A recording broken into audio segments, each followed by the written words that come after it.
PharmaPhobic is powered by Achieve the Lifestyle, a company dedicated to helping you empower your health, redefine your lifestyle, and all for the health of it.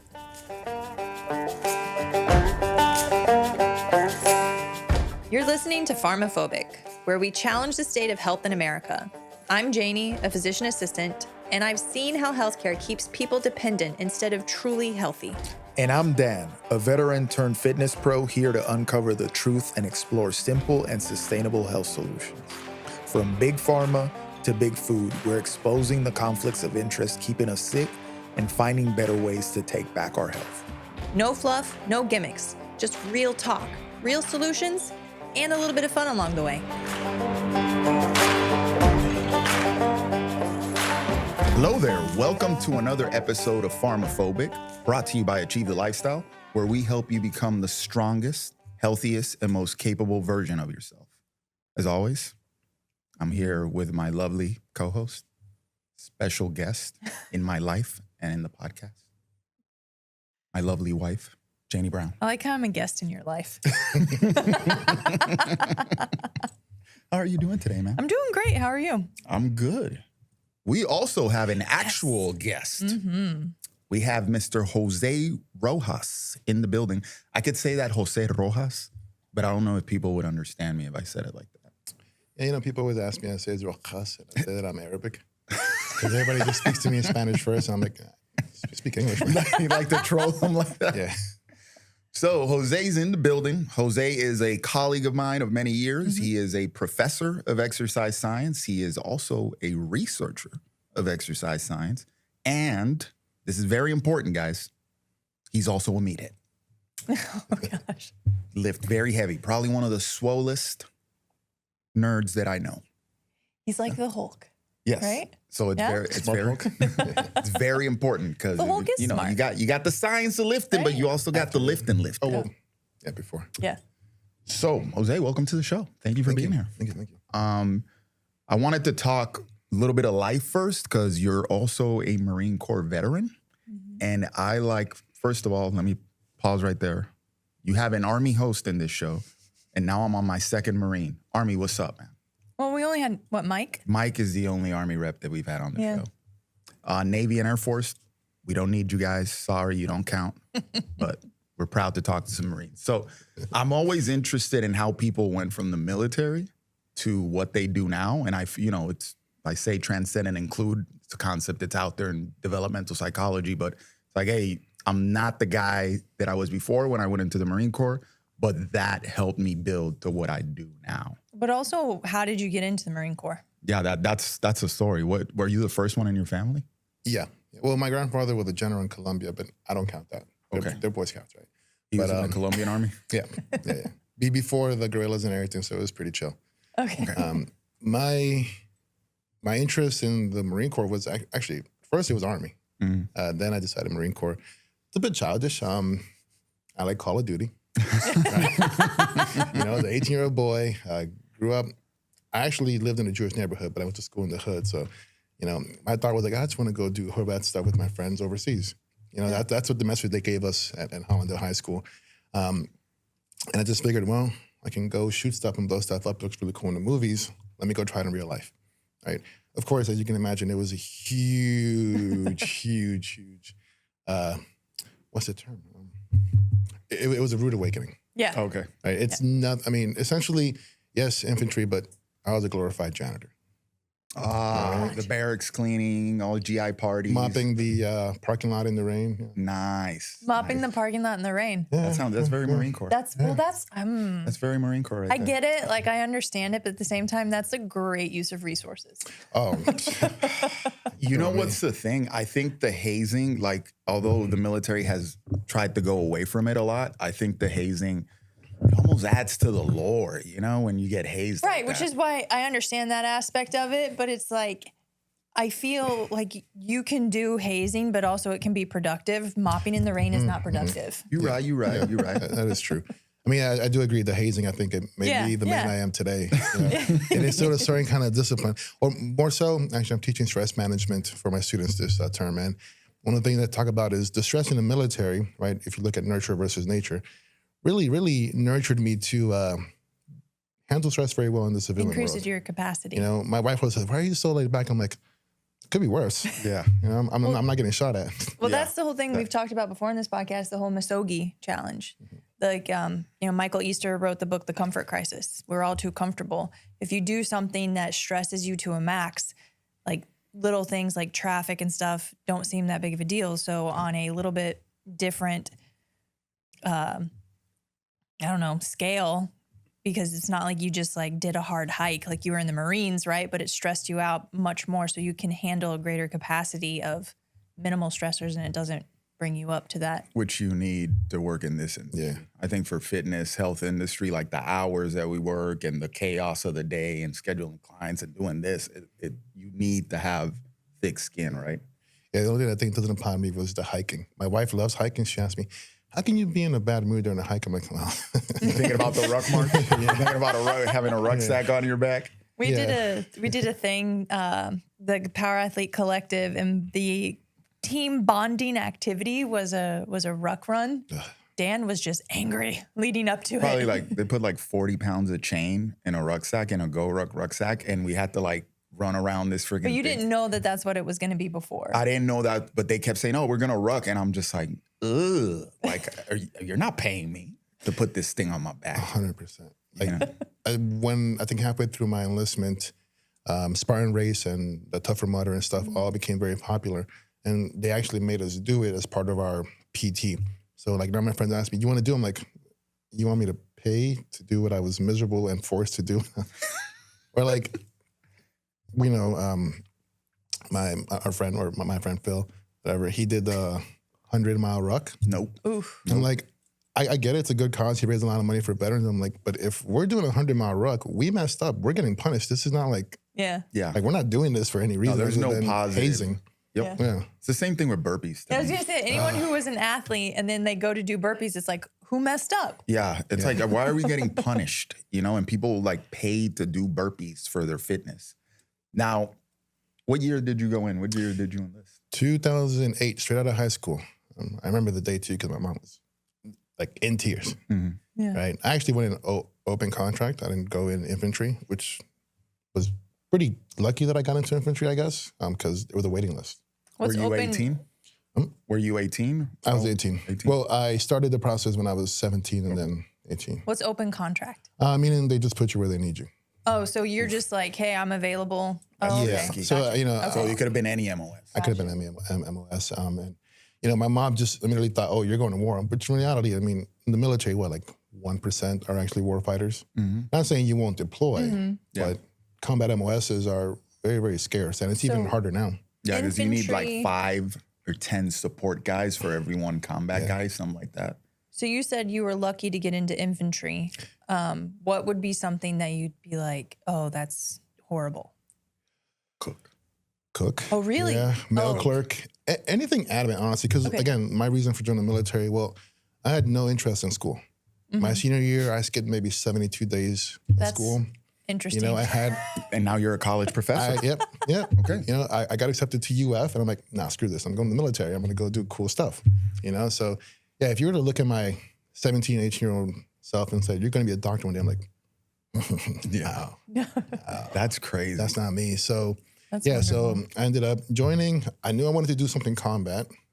I didn't understand the contract, so I just did open contract, which also I think was good for my mother because I got to explain to her, "Hey, I'm not picking combat. This is my contract." She cried and everything. She was really proud and happy after. I didn't die, so she can brag about it. But that I do remember the most because that night, the recruiter came, picked me up to go to MEPS like at 4 a.m. And she was just bawling in tears. And then I don't know how they do it in the Army. Well, LCS might be a little bit different as well too. But when you get to Paris Island, you do the yellow footsteps. Everybody sees that iconic picture of people just walking in the footsteps. You walk into processing. They make you, and it's still early. It's probably like 5 a.m. They make you call home and say, "This is Recruit Rojas, blah, blah, blah, blah. I made it. I'm safe," and you hang up. No other words are exchanged. Army I can just imagine what my mother was thinking, just hearing me, because I'm yelling and talking fast, because they're in your ear. I can just imagine what she thought. I'm like, Yeah, they make you do that in the Army. yeah. So it's like, man. The thing is, I feel like your basic training is like, if the Army takes it to like an 8 or 9, and nowadays I guess they leave it at like a 5 maybe, but you guys are like 12. Like all those drill instructors are insane. Well, back in my day, I think things changed too. There's stress cards now. So. Stop What? it, bro. Stress cards. In the Marine Corps? Yeah. Stress And cards like Like So, if like, you're if- too stressed, you yeah, pull you it just out. put it out. They leave you can I have one for work? Sorry. You know, because back in my day, I remember they take us to the pit, like, oh, we're going to the beach, but there's no water. So you're just there in the sand, in a sandbox, a kid's play toy. You're in a sandbox, they kick sand in your face, they spray you with a hose, make you do push-ups. I remember standing in formation when they just got a fresh haircut. If you've been to South Carolina, there's a lot of sand fleas. They're just all over the back of my head. I'm just like twitching. And I go and I scratch. And next thing I see is a moonbeam, which is the flashlight that we use, just coming straight right to the face. Yeah, because you Touch my face. broke form or whatever. Yeah, so I think a lot of that has changed. Yeah. My cousin went in later on. Even the equipment changed. Our LB packs, or our big packs, were just a strap in a backpack. Now it has some kind of like a suspension system that bounces up and down to take off pressure from your lower back, Stop it. which is great, right? That is a good But I'm just advancement. like, But so Yeah, you don't I feel can- that strap Yeah. digging into your traps and that rucksack chafing your back anymore. I can't remember who we were talking about with it, but like, yes, people can sit here and be like, oh my God, you got hit in the face with a flashlight. That's terrible. That's abuse, da da da da. But if you were to go to war and you'd never been hit in the face with something and somebody comes up and hits you, how are you going to react? You know, it's like you need to get that shock out first, which I don't think a lot of people understand. That's what the whole think that- hazing Yeah, thing is there's for. the push to make the military more PC and more friendly to more people is not a good idea, right? Because it's not a social experiment. No. It's war fighting. exactly, People's feelings are going to get hurt. Yep. Yeah. That's the point. I think if we start changing those things, we really start to lose that warrior ethos and our effectiveness, essentially. Yeah. Right? I mean, look at now, I think tier 1 units are having the hardest time recruiting anybody because nobody's in shape. Somebody can hack it. Or they're considered mentally ill. So Well, I think a lot of people, and this is just tier 1 units for the non-initiated, it's like special operations, like that's the high level people that don't exist type stuff. But this is like an ignorant civilian thought.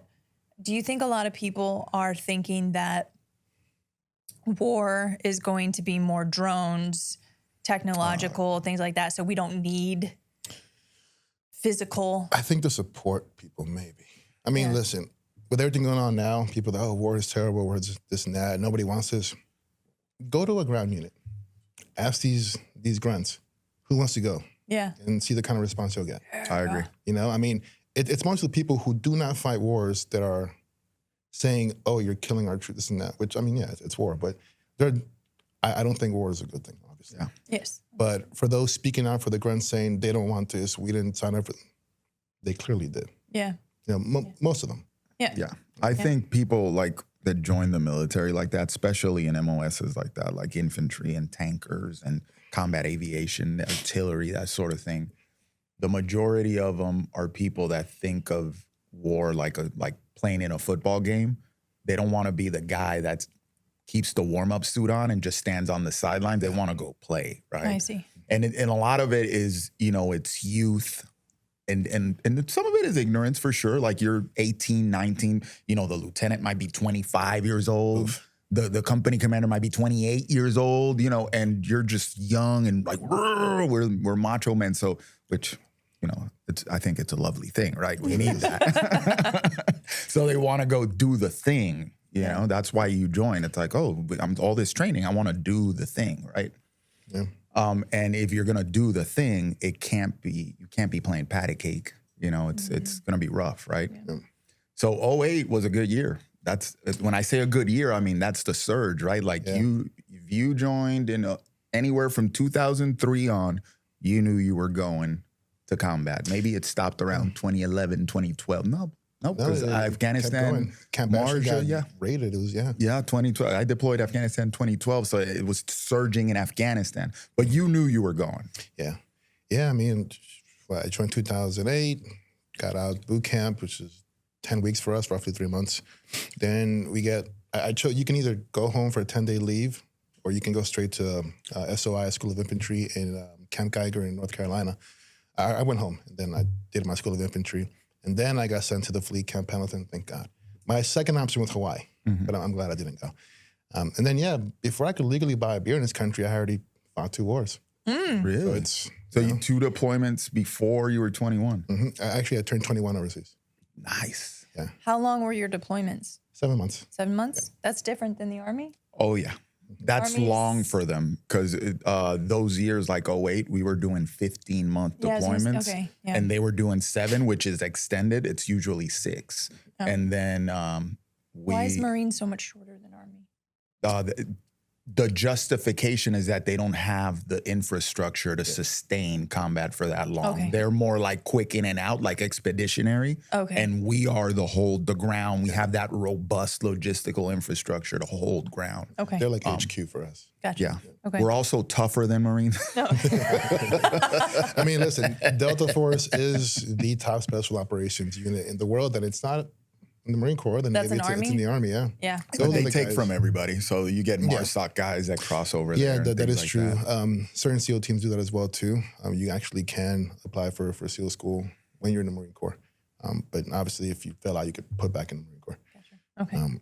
Now, they during those times, then we shortened down to 9, and then I guess you guys went back to 6. Yeah, and we always had I don't know if you guys had the Army, but we had ADVON or advanced crews. So a third of the unit would deploy first, and the bulk of it would deploy. Okay. And then it's a quick turnaround with another unit coming to replace us. Okay.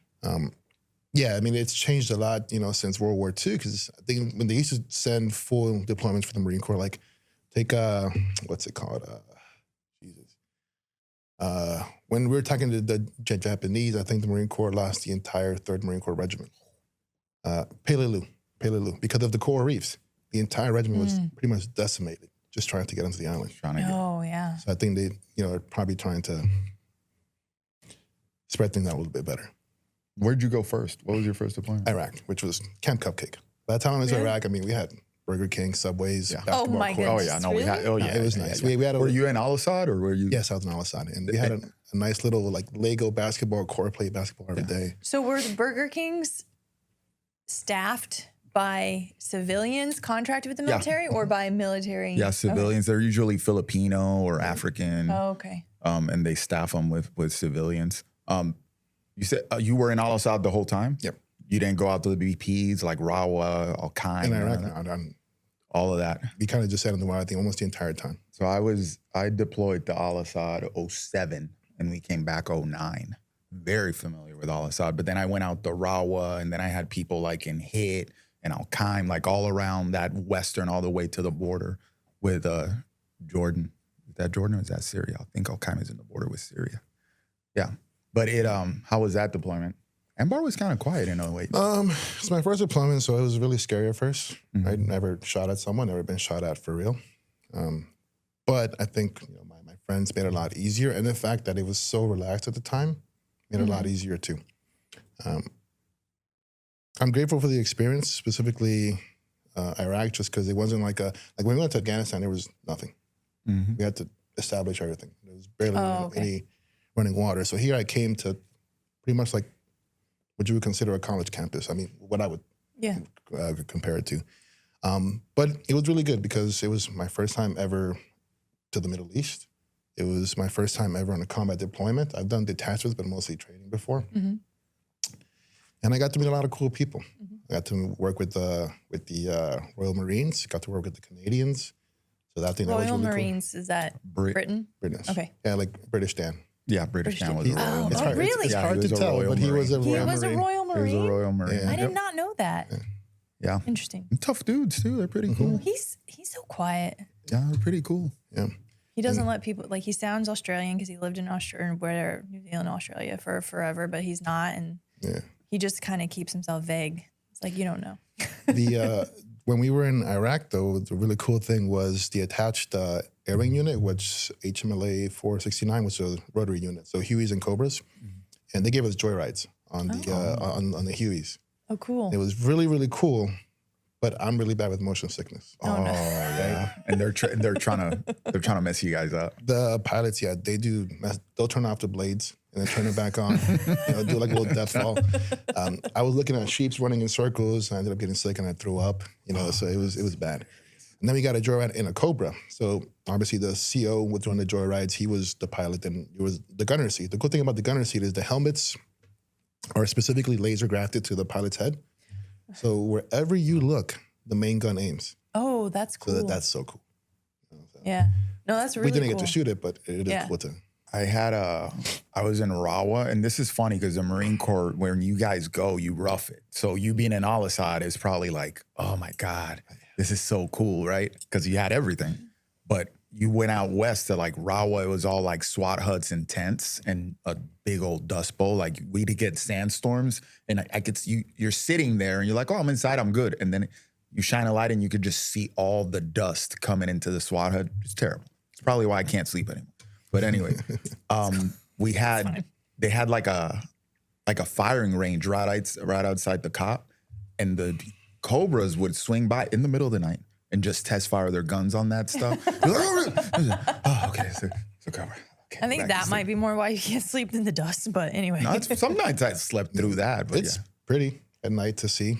You see them shoot their guns. You see all these tracers, and then you see the Hellfire missiles shoot. You see the explosion. You count like 5 seconds. Then you hear it. That's pretty cool. But I don't think you understand like the fact that you could sleep through an aircraft firing guns. That itself is a problem.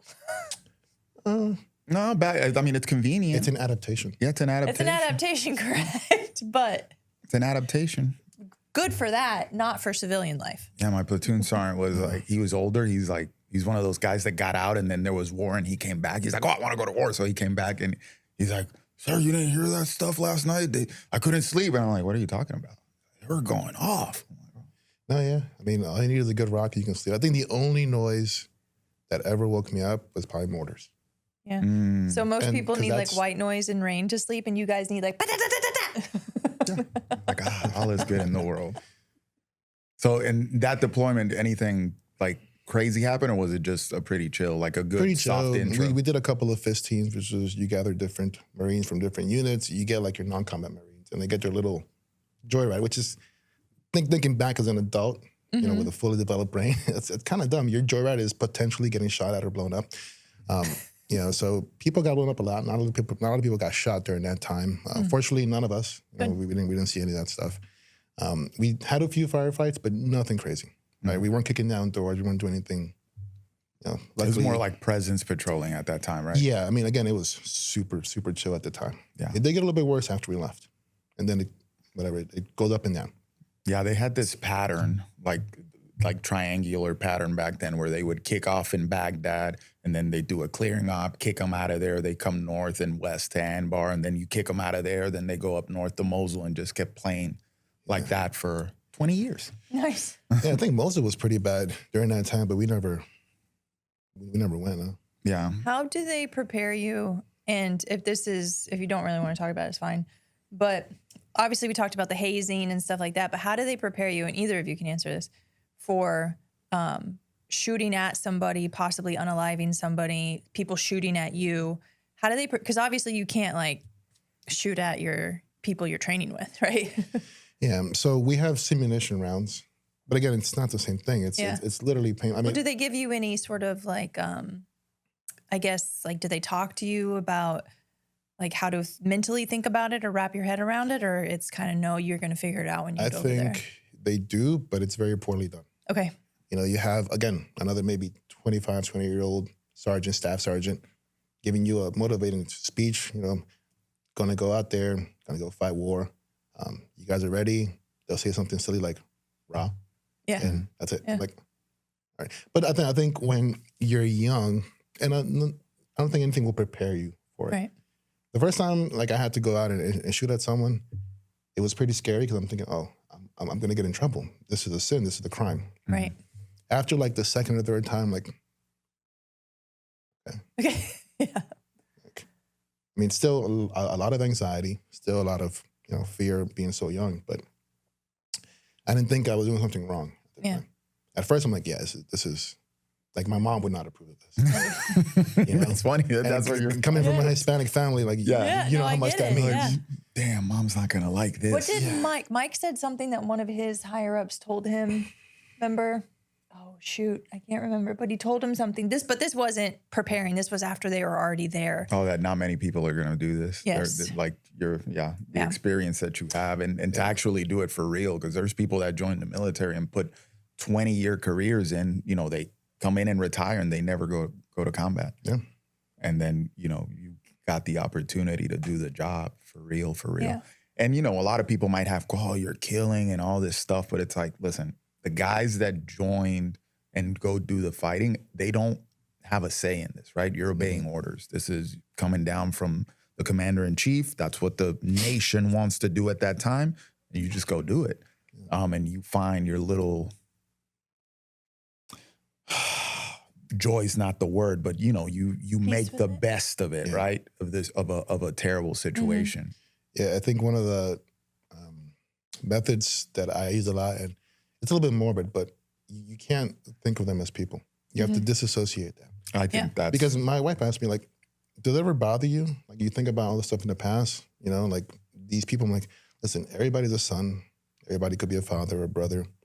I can think about that after. But if I do it during, I won't think clearly, and I'll probably be the one getting shot. Yep. You know, True. because I think under any other circumstances, some of those people, because a lot of my friends, I do a lot of work in Southeast Asia. Most of them are Muslim. I think under different circumstances, some of those people that were against us, we'd probably be pretty good friends. You know, but circumstance calls for that. So, I've heard people say that before because they're young too, right? The guys on the other side are 20-some-year-old, maybe 30-year-old guys. some are 15. Some are 15, you know, and they're young too. And there's like that male call to just do macho stuff, right? So it's you're putting two young guys in the ring against each other. And part of it is like, oh, this guy, best way I've heard it say, I heard on another podcast, another guy that's got a crapped on a deployment. He's like, listen, if you came to us, if there were no war and you came to us and said, hey, there's these guys on the other side of the world. They say they're better than you, bro. You want to go fight it out with them? And we'd have been like, hell yeah, you know, let's go.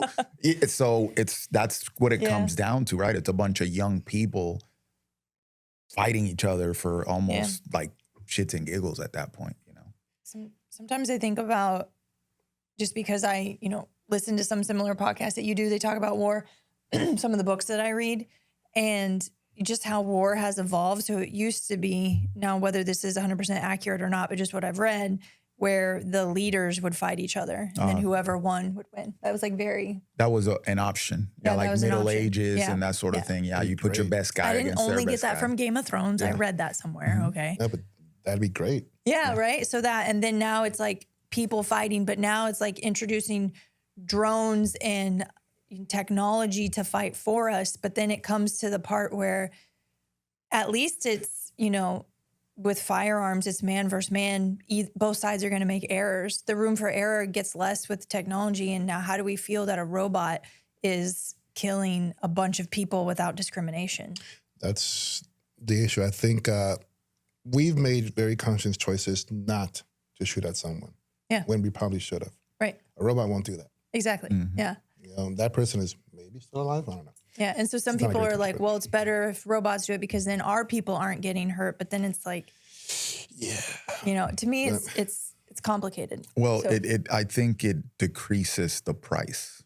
Like if you're sending guys to fight, you have to and support people them. Get hurt. Yeah. Right. And you know, you take it more seriously because you're like, oh, so-and-so 18-year-old died. Yeah. Got blown up. This guy's missing a leg. You see the toll, right?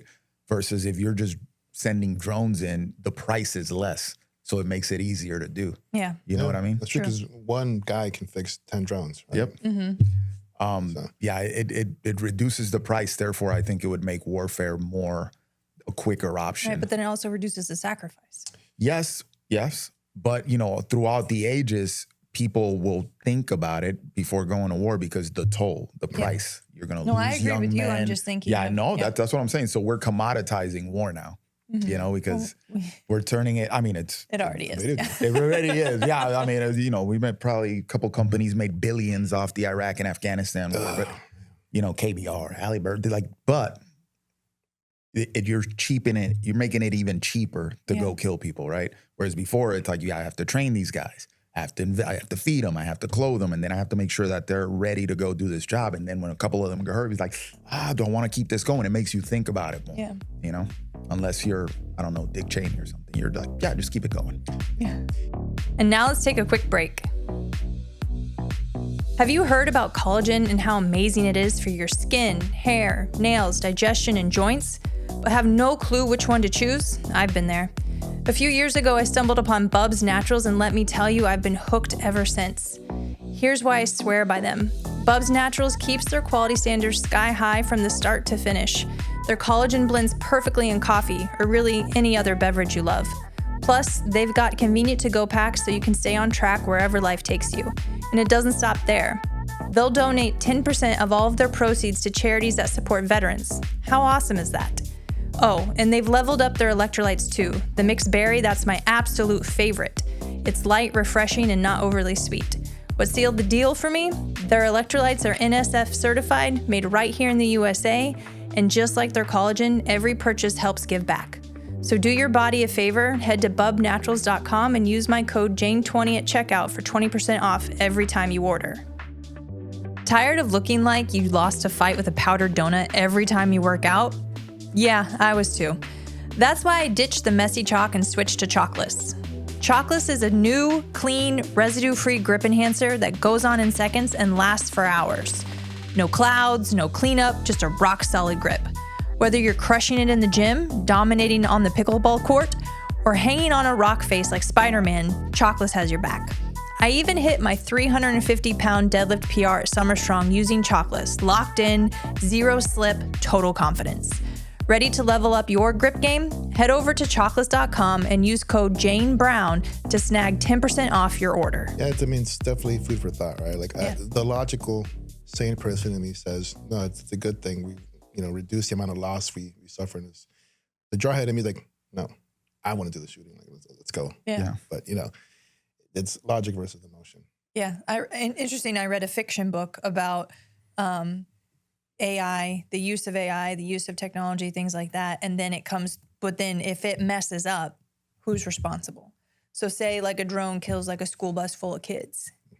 Who's responsible? Is it the drone? That's an Is it interesting the operator concept. of the drone? Is it the creator of the drone? Interesting. Is it so then that opens up a whole thing. And then at what point do we give then AI the ability to make decisions like that, therefore giving them a conscience in a sense, right? And so that's a rabbit hole, it's right? Yeah. Anyway, sorry, went off on a little bit of a that's actually a pretty thought-provoking concept, right? Mm-hmm. I don't know what to make of that. I worry because like I said, if it's cheaper to go to war, meaning the human toll is less, then it makes it an easier option. Right. So it probably more mainstream example is like if an AI car, not the Waygos or whatever, Waymos that nobody's a driver in there, but the ones that are automated, but there's a person in the driver's seat. If you get into an accident, whose fault is it? So it's just. Yeah, I'm just thinking using those cars to make vehicle-borne IEDs. Fantastic. Oh, yeah. That'd be great. Yeah. You know what? We'll probably see that. Yeah. In they the go future. out first to test? Yeah, like a self-driving Tesla and then just boom. Yeah. Oh, man. Oh, we probably just gave somebody in ISIS an idea. So what was second deployment? You went to Afghanistan? Afghanistan, yeah. Camp Bastion. Helmand province? And that one you had to create a living environment? Like it You wasn't did the Marine established? thing. You roughed it. At first it was like a FOB, it was just like a tiny little thing or like an outpost. And then it was Camp Bastion and started to develop. All the air wing units came in, and we also, again, had the Royal Marines there with us. We had some Army and a couple of SEAL teams with us as well, too. That was a pretty cool deployment because that was really what I expected it would be, right? I mean, we would get attacked multiple times. One night, I think there was a comic book or a short movie about this. Camp Bastion got attacked. We got mortared by a bunch of ISIS or Talon, whatever you want to call them at the time. And then I remember very clearly because I was in my silkies, I was in flip flops, and I was still in a Nice. flak jacket and ran out. They And I caught can't you. imagine you was so They caught you. I remember the next. I had no shirt on. The next day, my nipples were all shaved from the flak jacket. Just going up and down. But no, it was actually pretty bad. When the rotary wing units were starting to turn on, the CO was getting in. They mortared it, killed the CO, destroyed the aircrafts, and killed the crew chief as well too. They hit an aircraft before it took off. Yep, and As it just started. and they killed their CO, which is like, Yeah. damn. Holy crap. You know, it's not something you commonly see, Yeah. right? Like a higher commissioned officer being killed like that. So for me, that was a shock. It's the first time I ever experienced loss on our side. I never, fortunately, we've never really experienced, at least me, when I was in, I never experienced any loss of my friends or anything like that. Just that one. I lost a lot of friends, but mostly training accidents, and then when they deployed without me. You know, but for me, like, you know, I was 20. That was pretty shocking. It's a lot. Yeah. I did not expect that. You know, and then that's when I realized, okay, this isn't really a game anymore. Mm-hmm. Iraq was fun, you know, and still not a game, but it wasn't like this. You know, so it was a huge shock for me. You know, I was very scared, especially after seeing a CO get killed. Because in our head, being so young, I'm like, oh, this is our, The CEO is like up here. this is the leader. Like, nobody's going Yeah. to touch him. This is the guy we follow. He's our rock. What's wrong with that rock? He's gone. Yeah. Right? Like the absence, I mean, it wasn't our unit, but still, it's someone that we were attached to.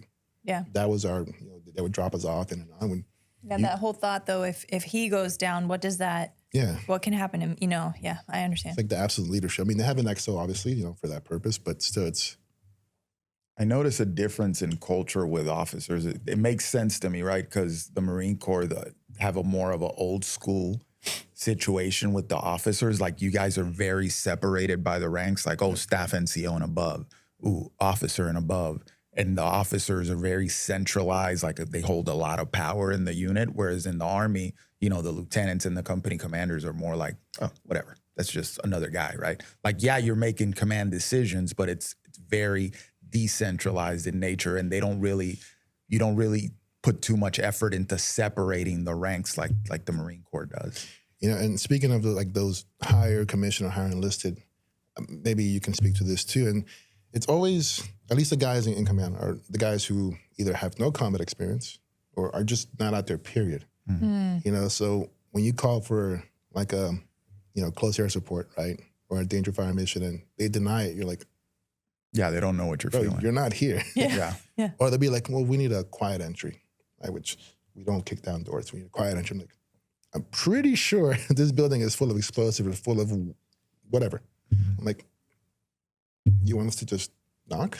Yeah. It does. That does create, I think, you know, and it happens in the Army a lot, that like people that are disconnected from the actual boots on ground make terrible decisions for the people that are boots on ground. You know, this applies to corporate world as well. Like, these higher ups are disconnected from the day-to-day tasks, right?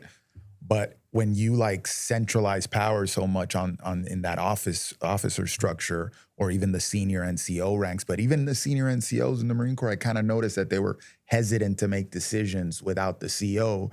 Whereas, you know, like E8s, I'm like, hey, Master Sergeant, you know, what do you want to do with this or that? And he's like, oh, let me talk to the CO. And I'm just like, to me, it was shocking because my platoon sergeant, I'm like, do whatever you want to do. Like, and then I'll be like, yeah, that fits within the structure. It doesn't, and I'll back you up on it. You know, in the Army, the NCOs kind of run things, and then they tell you what they're doing. And in the Marine Corps, it's the opposite. It's like it all comes down from the top. It creates a different culture, you know? Yeah, and good stuff, again, because there's such a huge disconnect. You know, somebody's sitting behind a desk looking at numbers on a screen or looking at a Blue Force tracker, essentially playing like a video game. Just put your pawns here. They're playing chess. Yeah. You know, they're not the chess pieces, so there's nothing at stake for them. So yeah, it's scary because, you know, when again you call for support and they're like, no. Yeah, that's crazy. Yeah. That's crazy. What year was Afghanistan? Was that 2010? 2010, yeah. 2010? Yeah, that's a high year there too. That's really when it ramped up. Yeah. I think the Army had it really bad, especially in Korengal Valley, right? Yeah, that's the year a lot of medals of honor came from Korengal Valley. Funny thing, when I was there in 2012, we had that's RC East, right? So it's Kunar, it's Nangarhar, and it was Nuristan. That's where Korengal Valley is. it was part of our AO, but we weren't allowed to set foot in it. There were no American forces in Nuristan province. Like you couldn't even, nobody put their feet on it. It was completely off limits. That was insurgent central.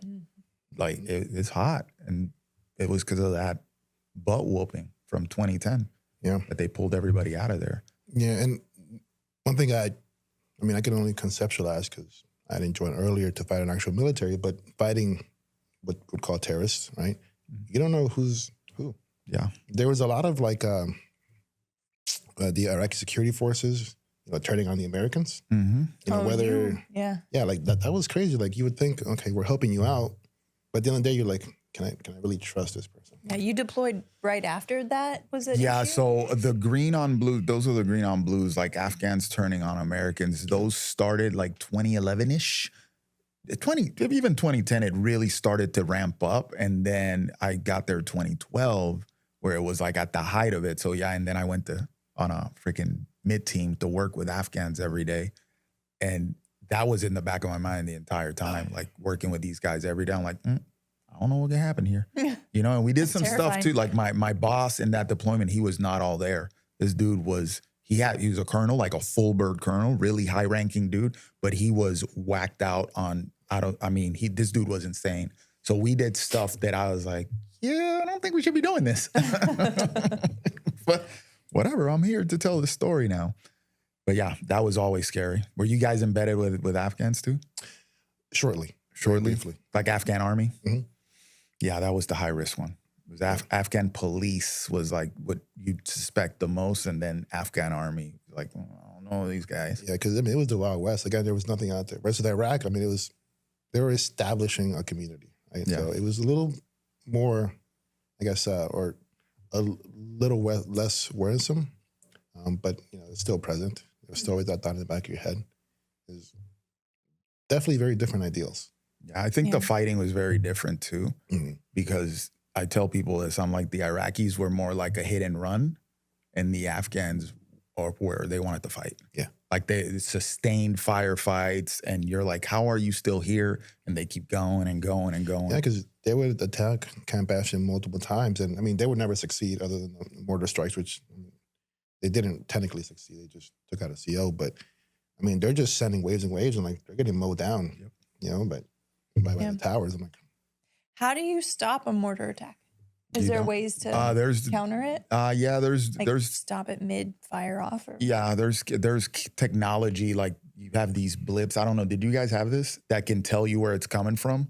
Like you put it up in the air and it'll catch. Sure. Like if something fires off in a certain radius, it'll like point to it. It'll basically train a camera on it, like a long range infrared camera on the poo, they call it, the point of origin.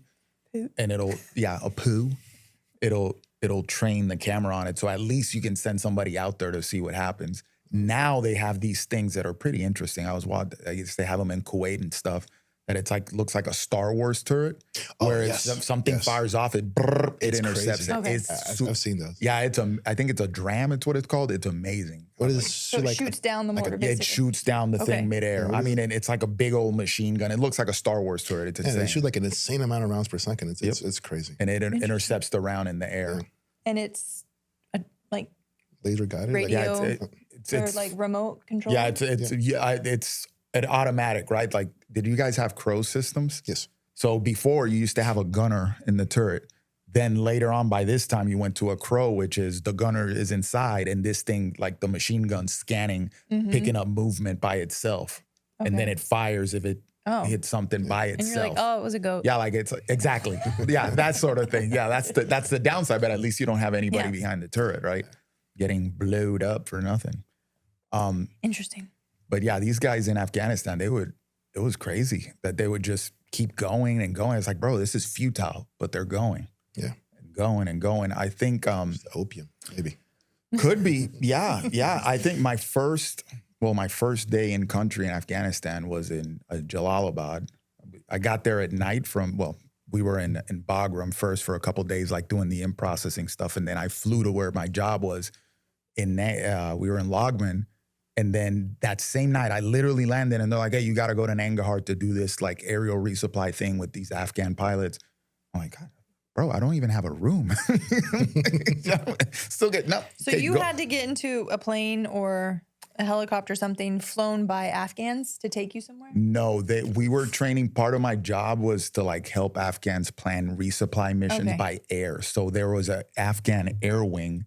They had these old Russian helicopters, and they would fly resupply missions to Nuristan and places like that to reinforce their battle positions. So I was, as a logistics advisor, I was working, helping them plan that stuff. And First, I got there at night, and they're like, yeah, you got to go over here because they're going to do a mission tomorrow. So I went to Jalalabad, which is a pretty famous place in Afghanistan. Got there at like 2 a.m. I set an alarm for 5 a.m. because I was going to work out. I was fat back then. I got hurt, and I was like, got chunky. And I was like, I need to go start working out. I need to run. And I woke up at 5 a.m. The alarm went off, and I was like, kicking it around like, in one of those transient tents. I'm like, am I going to do this? I was like, being a little soft, being a little weenie. And immediately, bro, VBID, boom, and this thing goes off. And then the towers start going off. I mean, huge attack. Like, it lasted hours. And I was like, welcome to Afghanistan. And I stayed in bed at first because I'm like, oh, this is going to be over in 2 seconds. Like Iraq. You get a VBID, you might get a couple mortars, it's done. They run away. Nah, it went on for like 4 hours. Like, CNN was reporting on it, and we were still in it. They put helicopters up, they're dropping on them, the guys are still going. I'm like, oh, this is going to be a different deployment. It's going to be very different. Kind of reminds me of Rambo when he was in Afghanistan. Actually, I think that movie essentially foretold the future because it's exactly the same event. Yeah, no, pretty much. Yeah. And the guys were tough in the movie too. Yeah. Oh, so funny. Did you have a moment like that where you were like, oh, this ain't Iraq anymore? Was it that when that CO got killed? Yeah. That was the moment? I was like, this is not a game. How long into it were you at that point? Third month. Third month? Third month. Yeah. Okay. Took a little bit, but I want to say third month, yeah. Because I remember the first time getting there was mostly just setting up, establishing, and then running a few trainings. That's it. After that deployment, what happened in that deployment? Did you get hurt in that deployment? Yes. I got hit by an IED. You got hit? So, one of three, but that was the one I actually got like injured. Mm-hmm. Took some shrapnel to the chest, peppered my face, lost my equilibrium for a little bit. For an were you on foot or were you? Yes. Yeah, I was on foot. The other times concussion? we were on a MRAP. Oh, yeah. I mean, if I had to guess, minimum 6 concussions. Oh my God. Not just from the military, but yeah. I mean, getting hit with an ID and an MRAP, that really messes you up. It's not enough of an injury really to get like a Purple Heart, but the other explosion ones. That one messed up my back. I had false sciatica for like 2 years, only because I didn't know I got to release the muscle. Mm-hmm. The concussions, the equilibrium, neck was compressed. And again, it was just really scary. I have really bad tinnitus now. And I'm actually going to see the audiologist at the VA soon because I think I'm losing hearing in this year. Oh, you probably are. Yeah, like very, very little, but it's enough. Like my wife talks, I have to like lean in now. Yeah. Listen, or she has to talk on the side. Yeah. You're not 40 yet, are you? No, 4 more years. Yeah. 4 more years? Okay, then it's He coming. graduated 08. Yeah, don't worry about it, bro. It's coming. When you turn 40, it's going to be like, oh, it's gone. Yeah, Hearing aid, get it. So yeah, that was it. Did you step on that IED? Or was it somebody else? I don't think anybody stepped on it. We were like on another, like, it wasn't a fist team, but it was just like similar to it, like a blue patrol. It was maybe 10 meters. You were on foot or you were, okay. You were on foot, yeah. So probably somebody set it off from, they saw you guys coming. That's what I would assume. I mean, I just remember the explosion, hearing contact right, and that was it. I mean, I couldn't breathe. Oh. Like because the wing got knocked out of you from the impact of the... Yeah. The flak jacket stopped a lot of it. Just here, these two that came in, that's it. But other than that, it was really scary. I mean, I did not know what to expect. I thought, okay, this is it. Yeah. I'm dead. That's all blood. Did they have to do surgery, or it was pretty superficial? They could just pull it out. It was pretty superficial. Okay. They pulled it out. I mean, I have like a burn scar. It's Okay. very little. Actually, with peptides, I think it's starting to go away. Or I could be wrong. Maybe I'm just getting bigger about it. But yeah, so that was the only time I got seriously hurt. I mean, everybody gets hurt, but like, I think to receive an award, I don't even want to call it an award because it's not an achievement. With the Purple Heart that you received, right? Yeah. So essentially, you either have to be injured by the enemy, right? Something serious, whether it's either explosion, gunfire, or something like that, or injured in service of the country, which I guess is kind of the same thing. Yeah. Because like I had a friend, and we were getting mortared one day. When mortars hit, you drop to the ground. The shrapnel spreads up high. Okay. He didn't. Took a couple of shrapnel to his leg for being an idiot, and he got a broken heart. You know, he was running scared. I'm like, right. And then his leg looked like Swiss cheese, but like it wasn't terrible. Yeah. You know, but I'm like, you should have just dropped down to the floor, man. Like, what are you doing? Yeah. You know. But here's your award. No, I mean, you still got No, yeah. I the mean, you're still heater, there. Yeah. And then who's to say, like, yeah, I laugh about it, but there's a lot of times high stress, you don't remember the logical thing because that's not the part of your brain that's activated, you know? Like Mike Tyson says, everybody has a plan until you get punched in the mouth. Yeah. Right? Take combat for a 20-year-old. Yeah. Yeah. Is Yeah. So it was an interesting experience to say the least. That's why I'm so laid back. I'm like, well, things could be worse. Yeah. You know, work sucks. Okay. Nobody's Could be shooting worse. at me. School sucks. Could be worse. You know, I got in an argument. Okay. Could be worse. It's just words. Yeah. You know, so. How'd that go over with your mom when she found out you got injured? Not good. Not good, because after I got to come home and I had like a couple of like burn scars. You know, a lot of them went away. This one obviously didn't. I sugarcoated it though. Yeah. You know, What'd you tell her? I just said, oh, like, you know, there's like an explosion far off, and I got like peppered a little bit, not that big of a deal. You know, but I mean, it was bad. Yeah. You know, nobody died from that, thankfully. Whoever was in the front, I don't know who it was because he wasn't with us, but he lost his arm. So again, it could have definitely been worse. All I had was a few scars and bad equilibrium. Yeah. And you downplayed it for mom. Does she knows to this day still? She thinks it's Now like, she knows if she listens to this. For a long time, she thought I was an aircraft mechanic.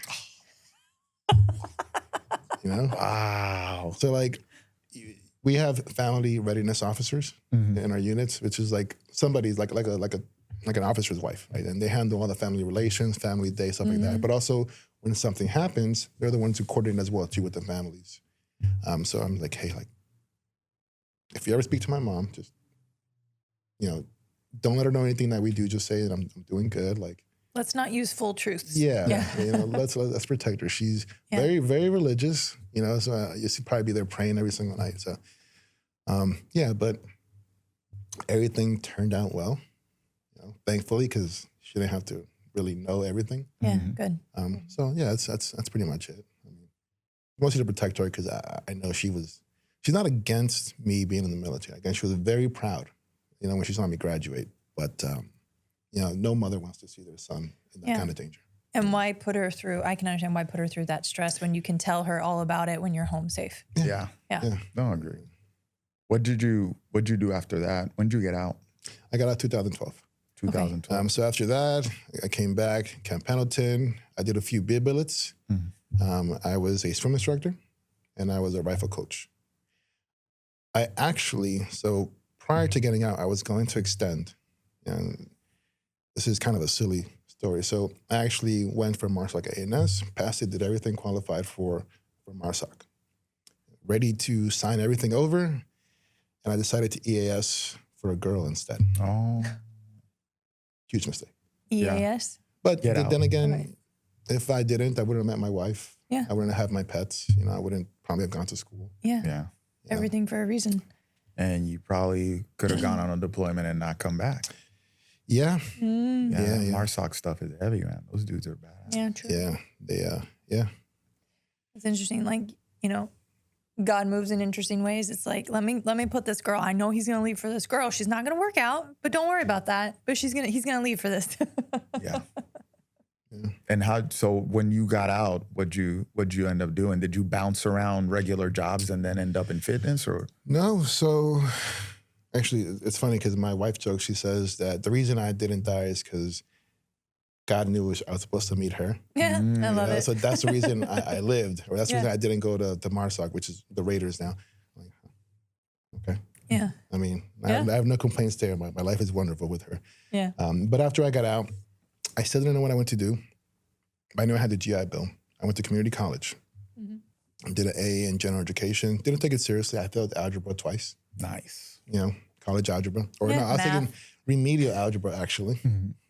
Math is not my strong suit, but we have calculators. Right. Who needs it? Remember when they, in like high school, they would be like, you're like, don't rely on your calculator. You're never going to have one 24/7. And now it's like, I can literally speak to my phone 5 + 5. Yeah. Yeah. I have all the conversions right there. Yeah. You know? So I graduated with the AA from Broward College, and then that's around the time I met Jillian.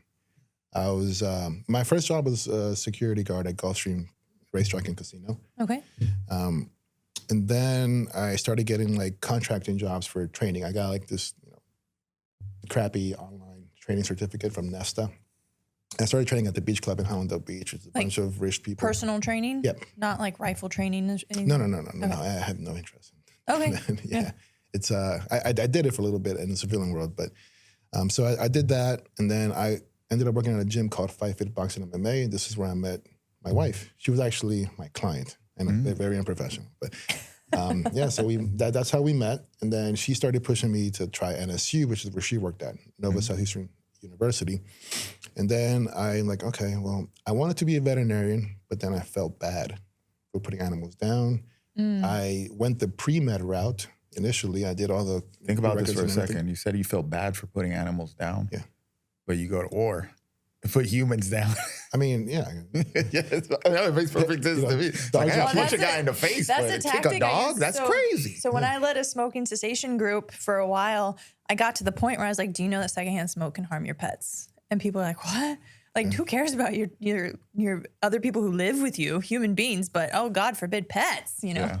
No, that computes. Makes sense. Yeah. So I mean, pets. I love my pets. I love animals. Yeah. My wife loves animals. Actually, my dog just beat cancer yesterday, so that's great. That's awesome. But even then, I'm like, oh God, just take his cancer and give it to me, or give it to someone else. Give it to like my neighbor. I don't like him. And then went the pre-med route, did all the prereqs for that. Then I went the pre-PT route, physical therapy, just because I figured, well, med school is going to take so long. And this is all while I was in the extra and sports science program, which, by the way, statistically is the best feeder program for MDs, DOs, physical therapy, and OTs, right? Makes sense. The best doctors are It extra should sports science be. graduates, Yes. right? Yeah. So my plan was actually to graduate, go to OCS, go back to the Marine Corps. Then I met Dr. Antonio. He's the founder of the ISSN. He's my mentor, my friend, my professor for many years. Was he on the group chat? Was that him? The presentation we did? No. Was that, who was that? Okay, never mind. I don't remember. The guy who was leading it with you. At the... That online, The osteoporosis. the osteoporosis. Oh, no. That's Dr. Diaz. Okay. He's actually the first strength and conditioning coach for American Top Team before it was the HQ. Oh, cool. Nice. Yeah, it's a really small world because then I became the coach for American Top Team. Yeah. So where was I? Sorry, your mentor. Oh, yes. And then I graduated, and then my other professor, mentor, Dr. Peacock, he's actually the physiologist for Killcliff. Yep. Okay. Or repeat. So he put me in contact with Phil to start an internship at American Top Team. Me, being a huge fan of the UFC and all these fighters, I'm like, oh my God, this is amazing. Yeah. So I still wanted to go to OCS, but then I started to work with Phil and everything, and all these fighters that I've only seen on TV. One day, Phil, I come in, it's like a Thursday or a Saturday. I come in, I'm setting up and waiting for Phil, like, hey man, are you coming in? He's like, no, I'm flying to like London or something. I'm like, and he's like, yeah, I'm gonna need you to hold it down for 2 weeks. Yeah, I've been maybe 3 weeks into the internship. Heads up would have been nice. Yeah. To the sharks right there. Yeah. Just like the military, I got thrown into the fire and I had to essentially adapt and overcome. And then I started to realize, wow, I'm actually pretty good at this. Yeah. People give me good responses and feedback. I'm like, let me give this a shot. And then NSU opened up their master's program, the first one, right? And I was the first class to graduate from that program, which was sports science. I'm like, okay, this is great. I think I'm going to keep doing this.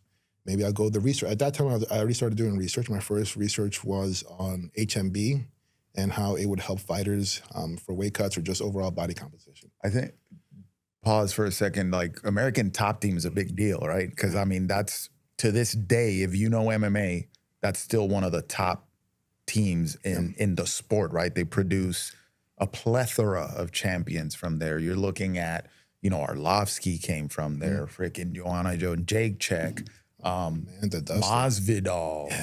like all these Amanda Nunes, like all these big name fighters came. Poirier, like these huge names in MMA and former champions came from that team. So that's crazy to start working with them. I'm just Michael Chandler, and I was just a fanboy. Like, so during those 2 weeks that he was gone, I had to train Joanna.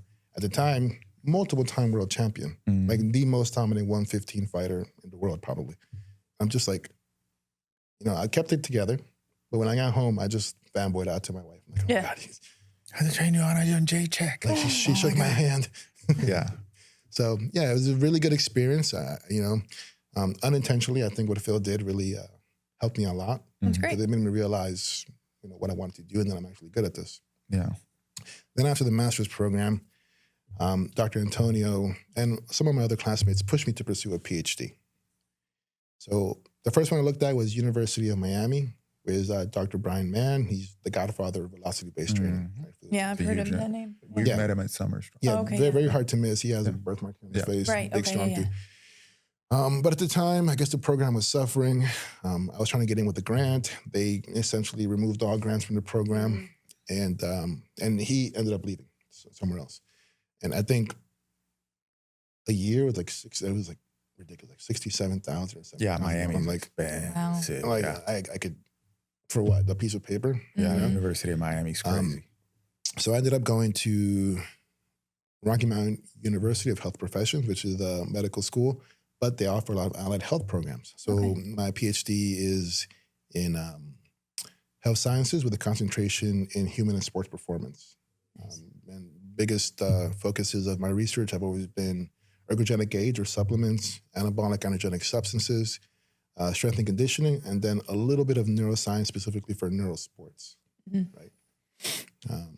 And that's where I'm at now. I'm currently in the dissertation phase. I finished the didactic portion of it. Now it's just kind of a waiting game. Nice. It's not being fun though. I'll say that. It's a lot of.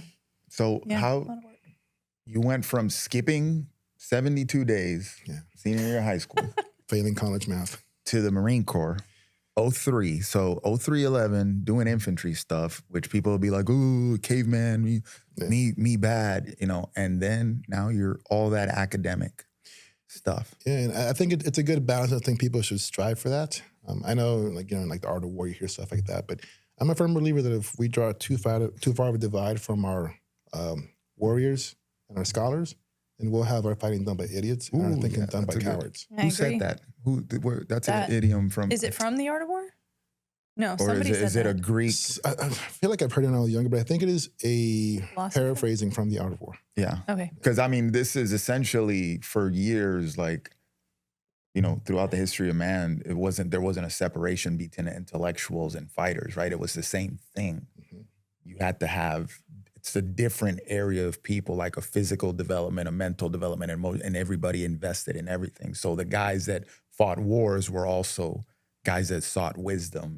And that's why people who have military experience especially combat military experience, are so much more favorable when they run for like president or high office. Yeah, and I think and that's how it used to be, right?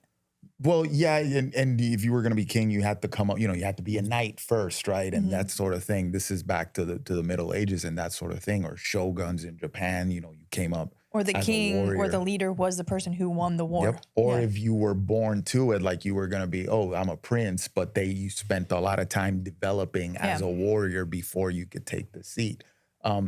It doesn't, it's funny because yes, the ASVAB requirements for infantry are usually very low, right? So, but you get a lot of, especially in the Marine Corps, that's something that I noticed working with Marines, and after 9/11, a lot of guys with higher education went into the Marine Corps.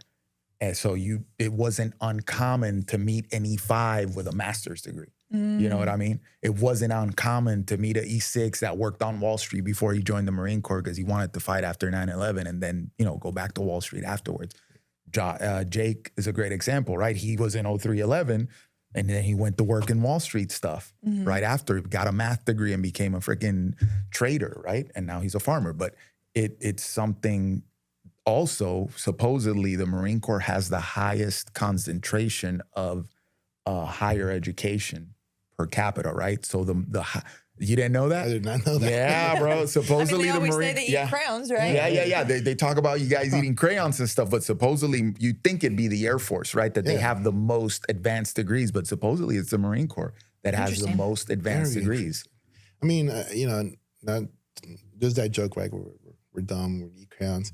But, I mean, and not just the Marine Corps, any ground unit, infantry, like tactics is not an easy or layman's task. It's like, try to play chess. Yep. Okay, and see how good you are against someone who can play chess. Try to play chess with bullets flying over your head, 2 radios going off. Like it's chaos. It's chaos, but it's also you're reading the ground and you're anticipating things. Like it's hard. No, and you're running a machine gun. Yeah. That's not easy. You put the dumbass on the machine gun. But That's why people, and it easy. makes me so frustrated. Says my father's the same way, Woody, because he didn't graduate college or anything like that. But you put any sort of machine, he can build anything. Like, just because you don't have a piece of paper from a university doesn't mean you're not intelligent. Yeah. And there's and we've talked about this before, especially with military stuff, everything that you said that you have to be able to do, how do you put that on a resume to show that, hey, I can do all this stuff? But it doesn't equate to civilian life that's programmed to say, but you don't have a master's from this college, Yeah. So it's funny because, I mean, to somebody listening, they might be like, oh, from infantry to like a doctor, that's weird. But to me, it's like, no, it computes. Yeah. Especially with all the physical stuff, like, you kind of have to be a little bit of a meathead to be in the Marine Corps. And then you go and transition into training at that point. Yeah, because we had something called the Semper Fit program, which is part of the Single Marine program. But essentially it's promoting, because PT protocols, training protocols, for most branches, really suck. Yeah, they're just to get you in the door. They make no sense. Yeah. The Marine Corps has the MACE, the Marine Corps Academy the Martial Arts Center of Excellence. They actually do strength and conditioning very well. Some tier 1 units do it very well, but everything else just doesn't make sense. Like, you're doing like CrossFit works and stuff. Like, so that's one thing that got me interested at first, and which would kind of cross over into my studies later on, is trying to help develop a program within the Semper Fit program just for my unit. It wasn't like a Marine Corps wide thing, just for my unit.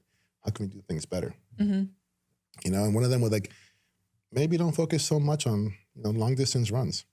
Yeah. Yeah. True. Yeah, and that's baked into the culture. And now with all the APFTs and stuff and the Marine Corps PFTs that are more strength based, like carry these ammo cans, this sprint over here, that sort of thing, drag this dummy over here. Deadlifts are in the Army one now.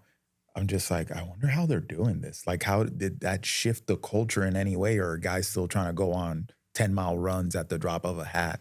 Which is like, is that the best way to create a war fighter, Yeah, I mean, there's a lot of stuff changed, especially for the Army. I think your guys' APFT was destandardized just recently.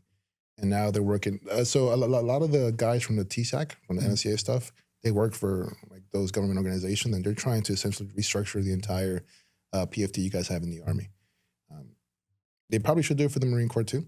I think their first project was the CFT, and I think it works very well. The combat fitness test, which is the quarter-mile sprint, the drag, the grenade throw, the maneuvering, or like those T-test kind of things. So I think it still has a lot of work to do. Sounds like a strongman or hybrid games. Yeah. It does. It sounds like that. Marine Corps fitness culture is way, like, out of all the branches, I think the fitness culture in the Marine Corps is way higher. The standard's way higher. Obviously, the requirements are way higher. Well, it's because they wear the little panties. They do wear they the have to look silkies, good, and then they right? tuck their shirt in skin tight so you can't be fat. So it's. But I don't know. It's just the fitness culture is way bigger. Like, more people like to work out for fun, not just for work in the Marine Corps than in the other branches of service. So it doesn't, it just ingrained. So I think we should start talking about your current like studies, research, and things like that. So I think we should. Yeah. Yeah. So, first of all, I had this here. We're supposed to give you at the start of the show. Oh.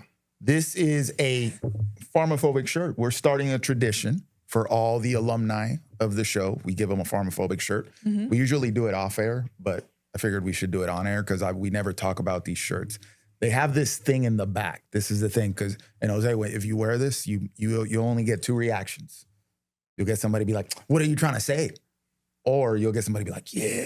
Hell yeah, That's brother. it. There's no in between, right? Either you piss them off or they're like, "Yeah." But the whole thing is we put what we see as the solution to the health problem in the back, right? It's like little, rest, recovery, weight training. It's like a compass. Social like, hey, connections. social connection. Like, this is the way, right? The dealing with the health mess that we're in. So, hey, that's for you. Thank you for coming on the show. We're going to wrap this one up and we'll come to a part 2 where we're going to get nerdy with it and talk some science. So, Jose, thank you for being here. Thank you for having me. Thank you for the stories. Yes, thank you. Thank you for And- your service. Yeah. Thank you. And that's going to be it. Janie, where can they find us? Our website, achievethelifestyle.com. You can email us at info@achievethelifestyle.com or hit us up in the DMs Where it do go down. on Instagram at Achieve the Lifestyle. And guys, till the next one, stay pharma free. Thanks for listening to the PharmaPhobic podcast. If you found this conversation interesting, which I know you did, make sure to follow us on Apple, Spotify, or wherever you get your podcasts. And also make sure to check us out on Instagram at Achieve the Lifestyle.